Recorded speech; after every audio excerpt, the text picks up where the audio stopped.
caminheiros. É com muita alegria que nós retornamos a esta humilde apresentação, explanação a respeito do tema Resposta da Construção, que está no livro Respostas da Vida, escrito por André Luiz, na lição 32. Nosso tema hoje, com reserva da metáfora, é através da matéria que se vai chegar ao espírito.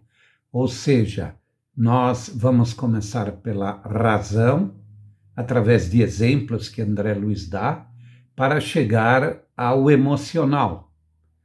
E, ao final, nós vamos concluir que ambas, a razão e a emoção, são inseparáveis e que elas convivem em nosso cérebro, convivem em nossa mente e são a razão da nossa existência aqui na Terra. Elas não podem viver sozinhas, porque a razão sem a emoção seria muito fria, muito cartesiana, muito linear, enquanto que a emoção seria muito fria sem a razão, ou seja, ela tomaria partidos absolutamente desconexos. Portanto, o chamado tico e teco são indispensáveis em nossa vida. A razão e a emoção fazem o motivo de nossa vida. Jesus usou muito de parábolas, usou essa didática para nos trazer lições maravilhosas. E nessa continuidade de forma de ensinar, os espíritos, através do Chico e de outros médiuns, têm procurado também usar de histórias, de metáforas, de comparações, para que nós possamos entender as lições que o Evangelho e que eles querem nos passar. Dentre os espíritos que usaram muito dessas comparações está André Luiz. E me reporto ao livro Leis do Amor. Aliás, tem uma passagem muito interessante que eu faço questão de citar a vocês. Eu acho que bem poucos de vocês sabem. Antes do Chico lançar o livro Leis do Amor, ele deu para que Dona Alvina fizesse uma revisão do livro. E ela o que fez? Levou para as nossas aulas aos domingos de manhã e fez a revisão junto conosco, os alunos, que nós éramos jovens, estudamos o livro Leis do Amor antes que ele fosse lançado. É uma novidade que talvez poucos de vocês saibam. Pois bem, nesse livro eu tirei uma comparação que André Luiz fez e que serve de lição para mim até hoje. Tem me norteado na vida. E nesse livro ele diz o seguinte: o rio atinge os seus objetivos porque aprendeu a contornar os obstáculos. E isso tem feito com que eu não bata de frente com as pessoas, com que eu não me choque diante de ideias, diante de oposições, diante de contrariedades. Sempre eu busquei contornar os obstáculos e assim, embora eu seja motivo para muitas críticas, eu tenho conseguido levar minha vida, tanto familiar quanto a vida profissional. E também na doutrina, todos sabem quanto nós precisamos contornar os obstáculos para evitar o choque com os companheiros. E esta é a lição 32 do livro que André Luiz nos traz hoje. Ele traz alguns ensinamentos que eu me permito ler algumas frases do livro e discutirmos sobre ela. No livro Resposta da Construção, ele usa o termo construção como construção de uma casa mesmo, uma construção física. As dificuldades que existem para se obter resultados materiais. E, comparativamente, nós veremos as dificuldades que temos para as conclusões comportamentais. E ele diz o seguinte: não permita que a ansiedade lhe desgaste as forças. Nós vivemos em cima da ansiedade, principalmente nos momentos que estamos vivendo neste período. Numa simples construção, diz ele, a serenidade e a disciplina são as diretrizes para nossas atitudes. A serenidade e a disciplina. Numa construção, se não houver disciplina, não se faz nada. Um constrói um muro, outro constrói outro e acabam se chocando.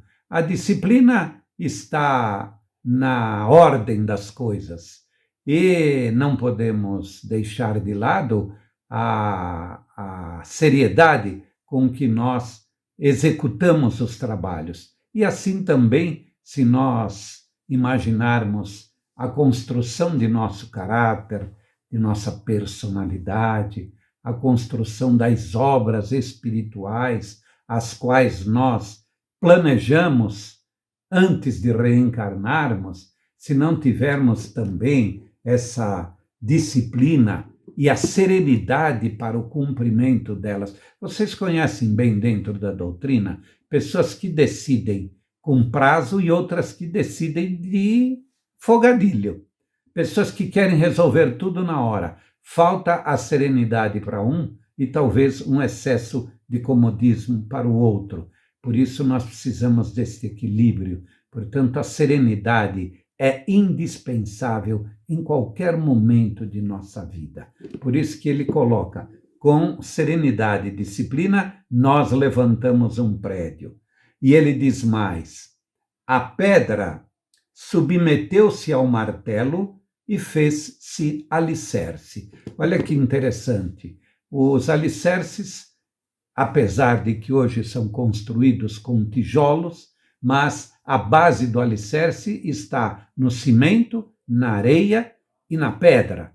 E ele diz, a pedra submeteu-se à exigência do martelo ou da dinamite para dinamitar as pedreiras, para que ela pudesse servir de alicerce para as construções.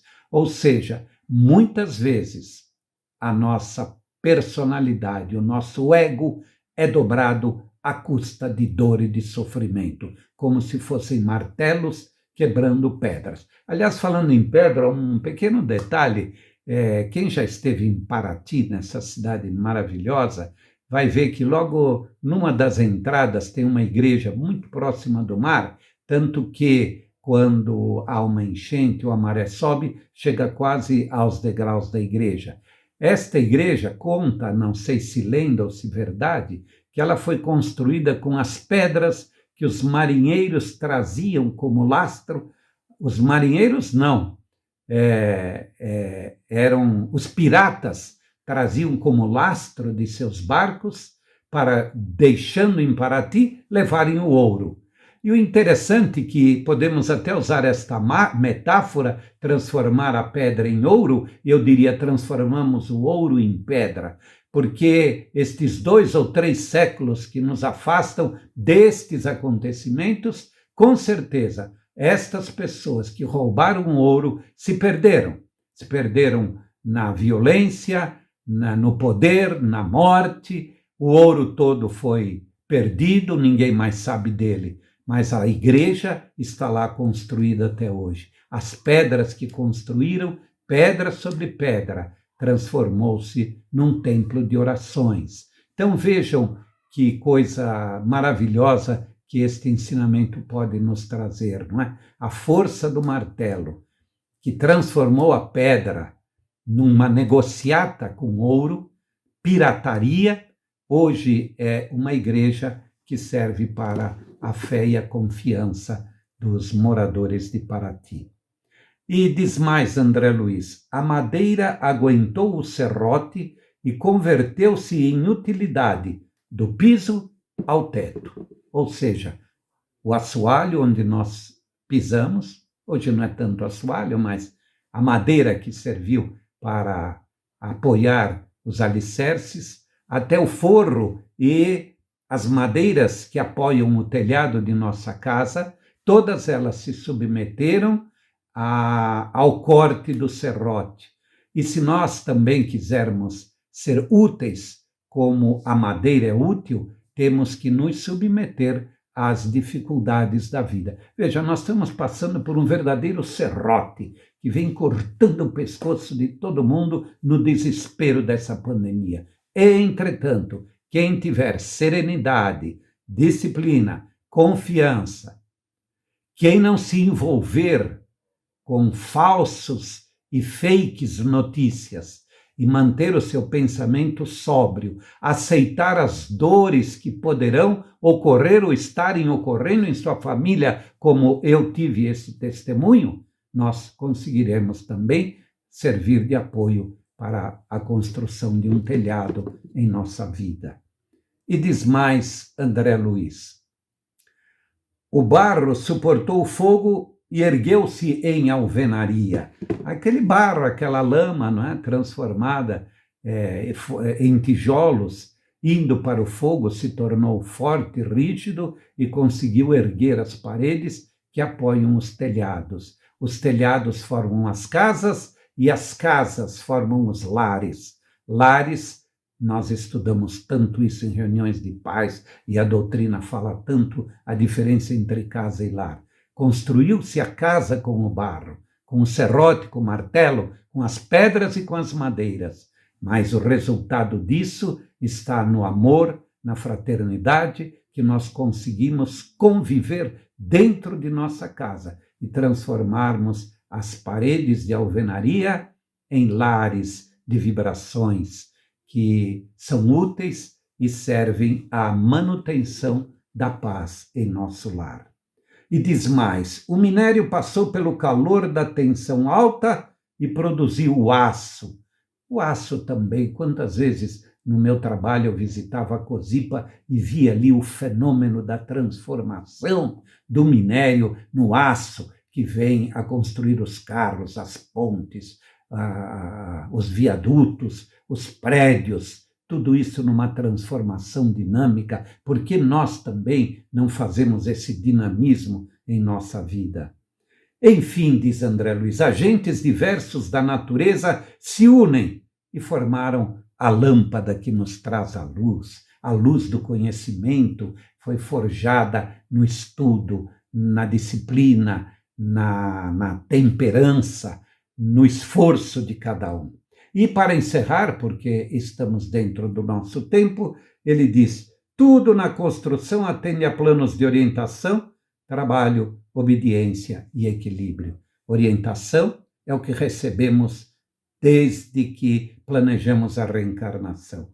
Trabalho é o que temos que fazer até o fim de nossa vida. Obediência, porque quem não sabe obedecer, não sabe mandar. E equilíbrio. Equilíbrio é o ponto resultante de todo o esforço que a doutrina espírita nos traz.